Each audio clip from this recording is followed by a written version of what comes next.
this question, we are given a canonical transformation between coordinates qp to capital QP is made through a generating function given below. Now, the Hamiltonian is given here, and the equations of motion in terms of the new coordinates q and p are asked. So, how do we go about this? So, now according to our given generating function, the relationship between the PQs, the old and the new, are given here by this relation for this generating function, this type of generating function. So you have studied the 4 types. So for this type, we have this relationship.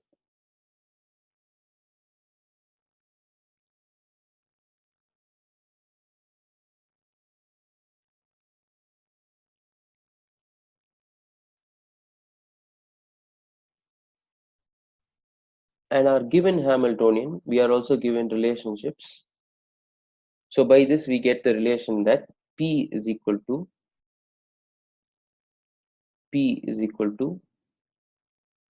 2Q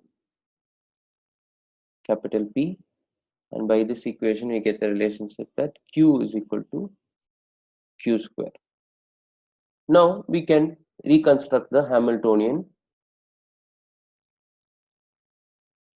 for the new coordinates. So this is our given Hamiltonian. So this I can substitute for P in terms of QP. So P, I say P is nothing but QP, 2 times QP whole square divided by 2 alpha Q square.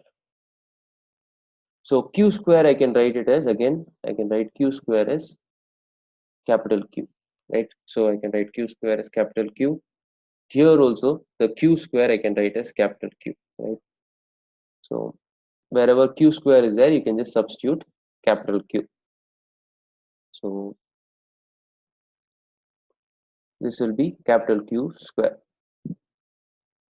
Q to the power 4 will be capital Q square by this equation. So again, you can simplify using this equation. Q square is again capital Q. So therefore, the final Hamiltonian will be of this form: 2 alpha, 2 times alpha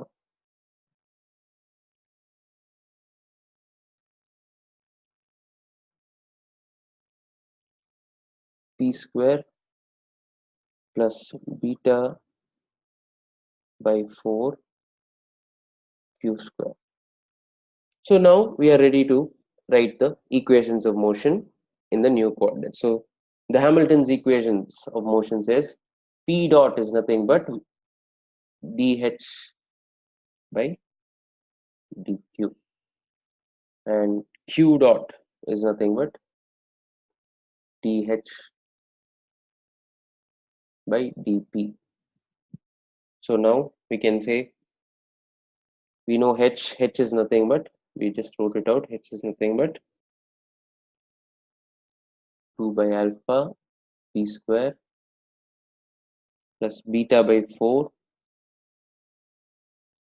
Q square. So therefore P dot from here is nothing but minus beta Q by 2, and Q dot is nothing but 4P by alpha.